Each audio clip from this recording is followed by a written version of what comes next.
Welcome back. ये part 4 है।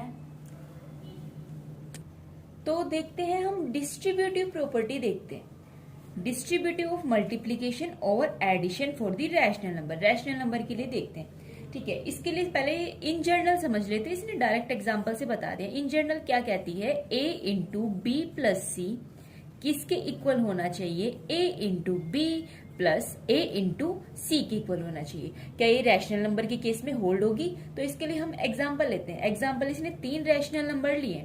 कौन कौन से? -3/4, 2/3 एंड -5/6। ए की जगह ए की वैल्यू पुट, बी की जगह बी की वैल्यू, सी की जगह सी की वैल्यू, ये तीनों इसने वैल्यू पुट की एंड देन इसको सोल्व किया। कैसे सोल्व किया है देखते हैं। पहले ये जो कर्ली ब्रैकेट, वही हर जगह मैथ में बोर्ड मास तो यूज हो गई। पहले क्या यूज होगा? ब्रैकेट यूज होगा। ब्रैकेट यूज होगा तो फर्स्टली इनका एलसीएम लिया। 3 और 6 का एलसीएम 6 होगा। 3 को 6 से डिवाइड करने के बाद 2 आएगा। 2 को 2 से मल्टीप्लाई करना है, प्लस 6 को 6 से डिवाइड करना है, 1 आएगा। 1 को -5 से क्या करना है, मल्टीप्लाई करना है, तो -5 आ जाएगा। ठीक है, 4 - 5 -1 होता है, -1/6 -3/4। मल्टीप्लाई कैसे करते हैं? न्यूमरेटर को न्यूमरेटर से और डेनोमिनेटर को डेनोमिनेटर से। ठीक है, ये हो जाएगा 3 8 जा कितने होते हैं, 24। तो ये क्या वैल्यू आ जाएगी, 1/8 वैल्यू आ जाएगी। ठीक है, सिंपली इसने एक, अब ये साइड हो गई। अब ये लेके चल रहा है इसकी राइट हैंड साइड, ये वाली side, a into B, a into B, A ये है बी ये है, इन दोनों को मल्टीप्लाई किया, -1/2 आ गया। ठीक है, फिर क्या है, a into C, a into C करेंगे। a क्या है, -3/4, c क्या है, -5/6। ठीक है, ये वाली बात ये ऊपर वाला फॉर्मूला। ठीक है, अभी पीछे पीछे देखा था ना, a into B plus a into C.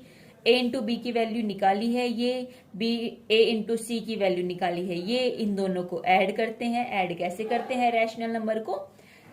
By taking LCM, उनका एलसीएम लेके फिर उनको ऐड करते हैं। तो मेरे पास आ गया 1/8 आ गया। ठीक है, तो क्या left hand side right hand side की इक्वल हुई? ऑफ कोर्स, पीछे वैल्यू भी तो 1/8 ही आई थी, तो यहां से मैं बोल सकती हूँ ये वैल्यू इसके इक्वल हो गई, ये वैल्यू इसके इक्वल हो गई, मतलब डिस्ट्रीब्यूटिव होल्ड हो गया। अब एक एडिशन के केस में होता है, एक सब्ट्रैक्शन के केस में होता है। एडिशन के केस में ये वाली होती है, सब्ट्रैक्शन के केस में नीचे वाली होती है।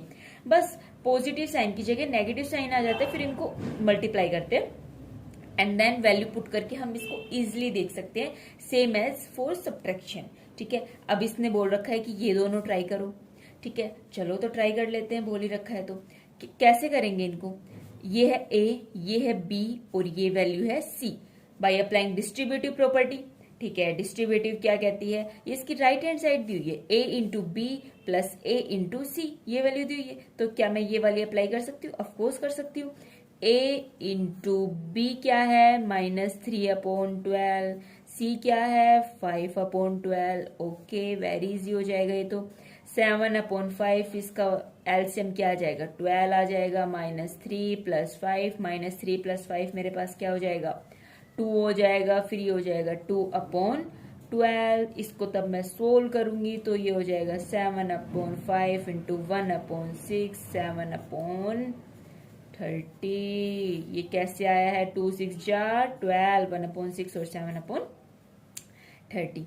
ठीक है, सेम इसी टाइप से ये सब्ट्रैक्शन के केस में डिस्ट्रीब्यूटिव अप्लाई करनी है। क्या एक चीज देखो, क्या यहाँ डिस्ट्रीब्यूटिव अप्लाई हो रही है? ऑफकोर्स हो रही है। कहाँ हो रही है देखो, एक ये है एंड देन एक, नहीं ये कंप्लीट, ए देन एंड एक ये कंप्लीट है। ठीक है, बोर्ड मास के अकॉर्डिंग चलेंगे। पहले क्या आता है, मल्टीप्लीकेशन। तो यहाँ पे 3 टर्म है। ठीक है, इसने क्या किया, इन दोनों को साथ लिया, इन दोनों को साथ लिया, इसको अलग किया। अब इन दोनों को साथ क्यों लिया, इसको और इसको क्यों नहीं लिया, इसको और इसको क्यों नहीं लिया? इसके पीछे रीजन है, क्योंकि इन दोनों में मेरे को साफ दिख रहा है कि यहाँ क्या अप्लाई हो रही है, डिस्ट्रीब्यूटिव प्रॉपर्टी अप्लाई हो रही है। इस कैसे हो रही है, दिख नहीं रहा? नहीं दिख रहा, चलो मैं दिखाती हूँ। ये हो गया a, ये हो गया b एंड देन ये हो गया मेरे पास c। 3 ही तो नंबर चाहिए, a b और c। ठीक है, a b और c चाहिए, तो -3/7 कॉमन निकल रहा है, इसको निकाल सकती हूँ। अंदर ये दोनों बच गए, इनका मैंने सिंपली एलसीएम लिया एंड देन इनको सोल्व किया, -1/14 हो गया।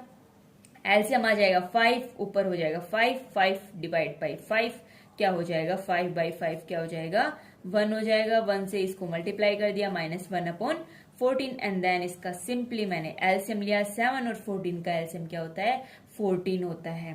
ठीक है, इसको सोल्व कर देने के बाद -1/2। अच्छा, ये बात तो शायद पता ही होगी, नहीं पता तो इधर देख लो। जैसे 7 और 14 हुआ, या फिर 7 और 21 हुआ, या फिर कोई भी 3 और 6 हुआ। 3 की टेबल में यदि 6 आता है, जैसे 7 की टेबल में 14 आता है, 7 की टेबल में 21 आता है, तो एलसीएम हमेशा क्या हो जाएगा मेरे पास, बड़े वाला नंबर हो जाएगा, यदि वो उसकी टेबल में आ रहा है तो। ठीक है, यदि टेबल में नहीं आता है तो हम अलग से निकालेंगे। जैसे 5 और 21 का अलग से निकाला जाएगा, बट 5 और 20 का क्या हो जाएगा, 5 की टेबल में आ रहा है ना 20, तो क्या हो जाएगा इसका बड़े वाला, मतलब 20 हो जाएगा। ओके, अब क्वेश्चंस के अंदर बताना है कि कौन कौन सी, name the property under the multiplication, ये कौन कौन सी प्रॉपर्टी है। यहां से ये मल्टीप्लाई 1 हो रहा है, इधर भी मल्टीप्लाई 1 हो रहा है, मैंने देखी थी, ये मल्टीप्लीकेटिव आइडेंटिटी है। ठीक है, ये मान लो ए है, ये है बी, a इंटू बी किसके इक्वल है, b इंटू ए के इक्वल है, तो ये मेरे पास कौन सी हो जाएगी, कम्यूटेटिव। ये कौन सी है, मल्टीप्लीकेटिव आइडेंटिटी। ठीक है, ये देखना, इस नंबर को इसी के मल्टीप्लीकेटिव इनवर्स से क्या कर रखा है, मल्टीप्लाई कर रखा है। ठीक है, तो ये कौन सी प्रॉपर्टी हो गई मेरे पास, मल्टीप्लीकेटिव इनवर्स की प्रॉपर्टी हो गई। Okay, tell what property allow you to compute.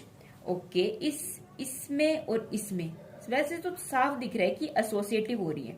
अब यूं बोलोगे कि डिस्ट्रीब्यूटिव क्यों नहीं, अरे भाई डिस्ट्रीब्यूटिव के अंदर मल्टीप्लीकेशन और एडिशन, या फिर मल्टीप्लीकेशन और सब्ट्रैक्शन, ये अप्लाई होते हैं, लेकिन इधर तो देखना मल्टीप्लाई मल्टीप्लाई है, दिख नहीं रहा। ठीक है, तो यहाँ कौन सी होगी, ऐसी कौन सी प्रॉपर्टी पड़ी थी, एसोसिएटिव प्रॉपर्टी पड़ी थी। यदि आपने पीछे कॉन्सेप्ट ध्यान से समझा है ना, तो क्वेश्चन तो बड़े इजी तरीके से हो जाएंगे। प्रोडक्ट ऑफ 2 रैशनल नंबर, हमेशा मेरे पास रैशनल नंबर होगा। एग्जाम्पल देख सकते हो, 2 इंटू 3 क्या ये रैशनल नंबर है, ऑफकोर्स ये रैशनल नंबर है। इसका क्या आ जाएगा, 6/1 हो जाएगा। या फिर ओनली रैशनल नंबर लेना चाहो तो 1/2 ले लो, 2/3 ले लो, इसकी वैल्यू कितनी आ जाएगी, 1/3। क्या ये रैशनल नंबर है, बिल्कुल रैशनल नंबर है। इसी के साथ हम लास्ट ये देखते हैं। ठीक है, फिर हमारा चैप्टर हो जाएगा बिल्कुल कंप्लीट। रैशनल नंबर ये मेरे पास क्लोज होते हैं कौन से ऑपरेशन के अंदर, एडिशन के अंदर, सब्ट्रैक्शन के अंदर, मल्टीप्लिकेशन के अंदर। आई होप मेरे को अब भी एग्जांपल देने की जरूरत नहीं पड़ेगी, क्योंकि मैंने पीछे सभी अच्छे से एक्सप्लेन किया है। दी ऑपरेशन एडिशन और मल्टीप्लिकेशन ये मेरे पास क्या है, कम्यूटेटिव है, रैशनल नंबर के लिए बिल्कुल है। एसोसिएटिव है, रैशनल नंबर के लिए बिल्कुल है। हमने टेबल भी देखी है, अलग से एग्जाम्पल भी देखी है इसके लिए। रैशनल नंबर 0 ये मेरे पास एडिटिव आइडेंटिटी है, बिल्कुल है एडिटिव आइडेंटिटी, माइंड में आया होगा। ठीक है, 1 मल्टीप्लिकेटिव आइडेंटिटी है, बिल्कुल है multiplicative identity. Distributive property just देखी है, इसी लेक्चर में देखी है। Between any 2 given rational number there are countless rational number. The idea of mean help us to find the rational number between the 2 rational number. ये आपने देखा होगा, नहीं देखा तो फिर भी मैं आपको दिखा देती हूँ। जैसे 1 और 2 के बीच में मेरे को रैशनल नंबर 5 रैशनल नंबर क्या करने हैं, फाइंड करने हैं। तो मैं कैसे फाइंड करूंगी, अच्छा 1 किसी भी नंबर को मैं सेम नंबर से मल्टीप्लाई और डिवाइड कर सकती हूँ, बिल्कुल सेम इसी टाइप से। क्या मैं 2 को भी कर सकती हूँ, बिल्कुल कर सकते हैं। ठीक है, तो ये क्या हो जाएगा, 10/10 हो जाएगा, ये हो जाएगा 20/10। ठीक है, 10/10 और 20/10 के बीच में मेरे पास कितने नंबर आते हैं, देखते हैं, अभी देखते हैं। 10/10, 11/10, 12/10, 13/10, 14/10, 15, 16, 17, 18 एंड देन 19। कितने हो गए, 3, 6, 9। टोटल कितने हो गए, 9। ये तो इन्हीं के बीच में, यदि मैं इसको 20 से मल्टीप्लाई करूं तो अलग नंबर मिलेंगे, 30 से करूं तो अलग मिलेंगे, 100 से करूं तो अलग नंबर मिलेंगे। तो यहां से हम इजिली देख सकते हैं कि 2 रैशनल नंबर के बीच में इनफाइनाइट मतलब काउंटलेस जिसको काउंट नहीं कर सकते रैशनल नंबर मिलते हैं। ठीक है, तो इसी के साथ इस चैप्टर को यहाँ पे खत्म करते हैं और क्लास 8 फिलहाल होल्ड पे रखते हैं, हम क्लास 10 पहले शुरू करते हैं। ओके, तब तक के लिए बाय बाय, स्टे ट्यून।